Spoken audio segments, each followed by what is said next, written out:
안녕하십니까? 자, 우리 2023년도 공인노무사 경제학 해설 강의를 시작하도록 하겠습니다. 자, 먼저 미시경제학이 되겠습니다. 자, 1번 문제 보도록 할게요.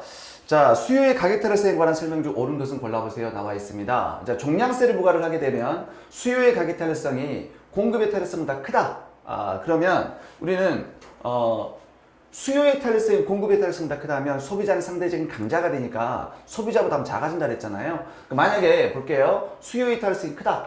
그러면 수요 곡선이 매우 완만하겠죠. 수요 곡선이 이렇게 완만하고요. 완만하고 공급 곡선은 약간 가파르겠죠. 공급의 탈락성이 작으니까. 공급의 탈락성이 상대적으로 작으니까 이렇게 된다고요. 그러면 생산자한테 단위당 종량세를 부과하면 생산자가 최소한 받고자 하는 금액이 단위당 종량세만큼 이렇게 올라간다고요. 올라가서 여기가 이제 새로운 균형이 되고요. 이렇게 되는데 그러면 소비자 가격은 자, 요 점을 기준으로 소비자 가격이 요만큼 상승을 했고요. 생산자 가격은 요만큼 떨어졌다고요. 그래서 소비자 가격이 찔끔 올라가죠. 찔끔 올라가기 때문에 요 소비자 부담은 좀 작아지고요. 생산자 가격은 와장창 떨어지기 때문에 생산자 부담은 커진다는 얘기입니다. 그래서 소비자 부담 작아지고 생산자 부담 커진다. 요거 맞는 얘기고요. 그 다음에 니은 경쟁시장에서 완전 경쟁시장이죠. 완전 경쟁시장에서는 개별 기업이 직면하는 수요 곡선이 시장의 가격에서 그은 수평선이 되기 때문에 수요 곡선은 완전 탄력적이다. 탄력성은 무한대가 된다. 수평 맞고요. 독점 기업의 총 수입은 수요의 탄력성이 0일 때 극대화된다? 아니죠. 자, 여기 보시면 자, 주어진 정보를 봤더니 시장 수요 곡선은 우하향하는 직선입니다. 그렇다면 수요 곡선이 시장 수요 곡선 우하향하는 직선이다. 이렇게 그러면 모든 점에서의 탄력성이 다르잖아요. 그래서 우리가 중점에서 어떻게 돼요? 총 수입이 극대화되죠. 중점에서 이 길이가 똑같아. 요 구간은 탄력성이 1보다 큰 구간이고요. 요 점은 탄력성이 1인 구간이고 여기는 탄력성이 0보다 크지만 1보다 작은 구간이죠. 자, 그럼 기업들이 판매량을 증가시키면 기업의 총 수입은 알 수가 없다. 왜? 가격은 내려야 팔리니까. 그러니까 판매량 증가한다 이퀄 가격은 떨어진다는 얘기가 똑같아요. 밑에 생산량을 증가시켰을 때 총 수입은 어떻게 되죠? 총 수입은 좀 탄력적인 구간에서 가격을 내리면 수입은 증가를 하고요. 비탄력적인 구간에서 여기죠? 요 구간에서 가격을 내리면 수입은 감소한다. 그래서 총 탄력성이 요 1인점에서 총 매출액은 극대화되겠습니다. 극대화해서 디귿이 틀렸기 때문에 정답은 기억 니은이기 때문에 정답은 3번이 되겠습니다. 자, 2번 문제 보도록 하겠습니다. 2번 문제는 가격 상환제와 관련된 문제가 출제됐는데 전형적인 문제죠. 이건 뭐 우리 노무사뿐만 아니라 뭐 감정평가사, 공인노무사, 또 뭐 공인회계사, 그다음에 뭐 보험계리사, 공무원 시험에도 계속 출제가 되는 파트예요. 자, 일단 수요함수와 공급함수가 주어져 있죠. 주어져 있는데 자, 이걸 우리가 먼저 균형을 한번 찾아볼까요? 균형을 찾아보면 수요 곡선이 이렇게 주어져 있고 자, 공급 곡선은 이렇게 주어져 있습니다. 이렇게 이 상태에서 자, 원룸의 임대료가 너무 높다고 판단해서 정부가 상한 가격을 얼마로? 30으로 규정했다는 게 30으로 그러면 요 상한 가격 30으로 규정했다면 30일 때 여기다 공급량 계산해 보세요. 30일 때 자, 30을 여기다 한번 대입해 보세요. 30을 그럼 4, 30, 120, 140이 되죠. 그러니까 공급량은 140이 될 거라고요. 140이 되고요. 요 30을 이제 뭐에다가 수요함수에 대입하죠. 수요함수에다가 30을 수요함수에 대입하면 여기다 30을 대입하게 되면 420에서 어떻게 돼요? 6, 38, 180을 빼야 되니까 그럼 수요함수는 240이 나온다고요. 그러면 이만큼 100만큼의 초과 수요가 발생할 거 아닙니까? 그럼 이런 초과 수요를 없애기 위해서 이제 생산자한테 보조금을 지급하자. 그럼 공급 곡선이 어떻게 돼요? 이렇게 해서 여기까지 이제 공급이 증가해야 되겠죠. 그러면 이런 초과 수요가 사라질 거 아닙니까? 그럼 얼만큼의 보조금을 지급해야 이런 초과 수요가 사라질 거란 얘기지. 사라질 거냐. 그 문제죠. 간단하죠, 이 문제. 그러면 여기서 이제 공급 함수가 어떻게 바뀌죠? 공급 함수는 이렇게 QS는 어떻게 돼요? 20 더하기 하고요. 4 하고요. 보조금을 지급하기는 P가 어떻게 바뀌어요? P 더하기 S 이렇게 보조금 바뀐다고요.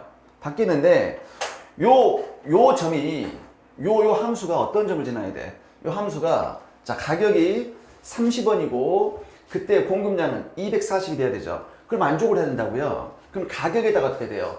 가격에다가 30을 대입하고요. 이 공급함수, 공급량에다가 240을 대입하는 거야. 이걸 만족하면 어떻게 돼요? S를 찾으면 되겠죠. 그게 단위당 보조금이 되겠죠. 그래서 그 S를 찾아보면 S는 뭐야?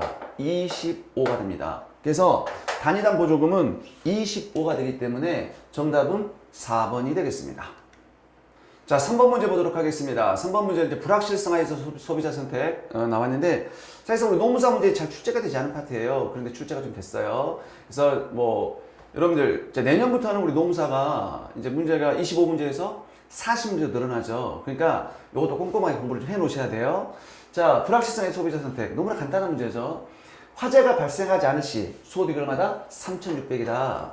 그런데 화재가 발생을 하게 되면 1,600이다. 그러니까 화재가 발생했을 때 자산은 1,600이 되고요. 화재가 이제 발생하지 않았다면 3,600이 되는데 그 화재 발생 확률이 어떻게 된다? 0.5가 되겠죠. 0.5가 되고 효용함수는 루트 W 전형적인 문제죠. 루트 W 즉 뭐냐?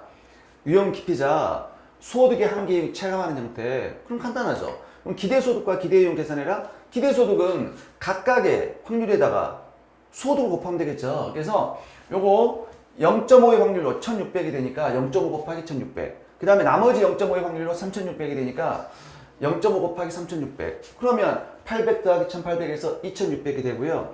기대유용은 효용이 기대치이기 때문에 각각의 확률에다가 효용을 곱해야 돼. 그래서 자 0.5의 확률로 내 효용 함수가 루트 W이기 때문에 1,600이 주는 효용은 루트 1,600일 거라고요. 그래서 루트 1,600 더하기 0.5 곱하기 루트 3,600이 되니까 루트 1,600은 어떻게 돼요? 40이 되죠.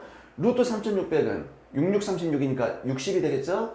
60. 그래서 0.5 곱하기 40은 20, 0.5 곱하기 60은 30이 되니까 기대이용은 50이 되겠습니다.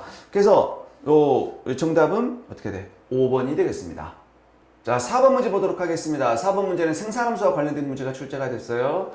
아주 뭐 쉽게 출제가 됐어요. 일단 주어진 생산함수를 봤더니 코업 더글라스 생산함수가 되고요. 그 다음에 요 지수가 0.5, 0.5죠. 그래서 알파 플러스 베타가 1이니까 1차동차 코업 더글라스 생산함수 규모에 대한 보수가 불변인 함수가 도출가 됐어요. 자, 그래서 지금 비용 국사화가 되려면 한계 기술 대체율과 생산 요소의 가격 비율이 일치해야 된다. 당연한 얘기 아닙니까? 요건. 그래서 우리 생산자 규정 조건이 어떻게 돼요? 등비용선이 이렇게 있으면 얘가 등량곡선과 이렇게 접해야 되죠. 접해야 되니까 등량곡선의 기울기는 한계 기술 대체율 MRTS LK가 되고요. 그 다음에 등비용선의 기울기는 두 생산 요소의 상대 가격 R분의 W가 돼야 되겠죠. 그래서 일치해야 한다. 맞죠? 그리고요. 코업 더글라스 생산함수의 등량곡선은 반드시 원점이 볼록하죠. 왜? 한계 기술 대체율이 체감하기 때문에. 그래서 우리 코업 더글라스 생산함수가 이렇게 있다고 합시다. Q는 A 하고요. LA 알파, K 베타다. 그러면 요 녀석의 한계 기술 대체율 MRTS, LK는 어떻게 구하죠? 베타분의 알파, L분의 K라고요. 그러면 노동 투입이 증가하고 자본 투입이 줄어가면서 전체적으로 MRTS, LK는 이렇게 감소하죠. 그래서 한계 기술 대체를 체감하니까 등량곡선 원점에 대해서 볼록하고요. 그 다음에 이제 한계 생산 균등의 법칙이 나와 있네. 그걸 이용한 거잖아요. 그러면 여기서 봤더니 어떻게 돼? 자, W분의 MPL이죠. MPL 노동 1원당 한계 생산성. 그 다음에 자본 1원당 한계 생산성 R분의 MPK. 그런데 무엇이 커? 얘가 크네. 자본 1원당 생산성이 더 커요. 그럼 자본 1원당 생산성이 더 크면 노동 투입을 줄이고 자본 투입을 증가시켜야 되겠죠. 그래서 노동을 늘린다? 줄였네. 요게 틀렸고요. 틀렸고. 자, 여기서 A는 뭐죠? A는 생산성이죠. 노동과 자본과 무관한 생산성이기 때문에 A는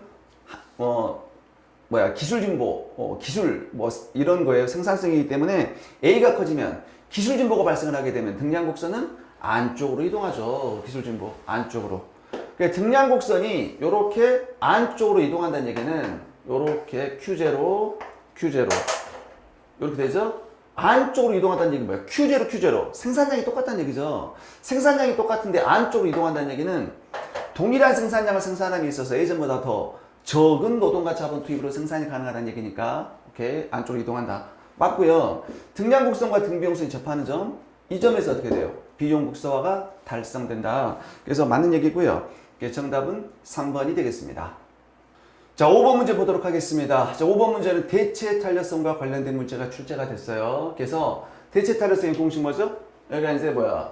두 생산 요소의 상대 가격의 변화율분의 요소 투입 비율, 두 생산 요소의 투입 비율의 변화율이 되죠. 그런데 우리는 뭐 생산자 균형 조건을 통해서 이 MRTS 요걸로 R분의 W를 MRTS LK로 대체해도 상관이 없어요. 상관이 없다고요. 자, 그럼 볼게요. 요 대체 탄력성 보통을 시그마라고 표현하게 되는데 일단 스몰 시그마입니다. 그래서 시그마 대체 탄력성이다 나와 있죠. 자, 그런데 기억 볼게요. 자, 시그마 대체 탄력성 0.5다. 그럼 대체가 잘 안 된다는 얘기 아니까 잘 안 돼. 그래서 대체 탄력성이 이제 1보다 작은 상황인데 노동의 상대 가격에서 올라갔어. 그럼 이렇게 쓸게요. 이렇게 노동 가격 올라가면 딱 WL 쓰는 거야. 이렇게 해놓고 노동의 상대 가격이 올라갔어. 그럼 노동이 가격이 노동의 상대 가격이 와장창 올라갔죠. 와장창. 와장창 올라가더라도 대체가 잘 안 되기 때문에 노동 고용을 찔끔 줄일 수밖에 없어요. 그럼 노동자한테 분배되는 분배 몫이 커지겠죠. 맞는 얘기고요. 그 다음에 대체 탄력성 1이다. 그러면 그때는 뭐야? 노동소득 분배율, 자본소득 분배율 무조건 불변이죠. 누구? 코옵 더글라스 생산함수. 그래서 여러분들 코옵 더글라스 생산함수 같은 경우는 Q는 A, LA 알파, K 베타죠. 그래서 노동소득 분배 몫이 뭐야? 알파 플러스 베타분의 알파고요. 자본소득 분배 몫은 알파 플러스 베타분의 베타죠. 두 개 더하면 1이 되는 거 아닙니까? 그래서 아무리 노동의 상대가격이 변동하더라도 대체 탄력성이 1이면 자본소득의 상대적 비율은 아무런 변화가 없고요. 그 다음에 코옵 더글라스 생산함수 대체 탄력성 0이 아니라 1이 되죠. 1이. 그래서 요 문제의 정답은 기억과 니은만 정답 맞는 얘기니까 정답은 2번이 되겠습니다.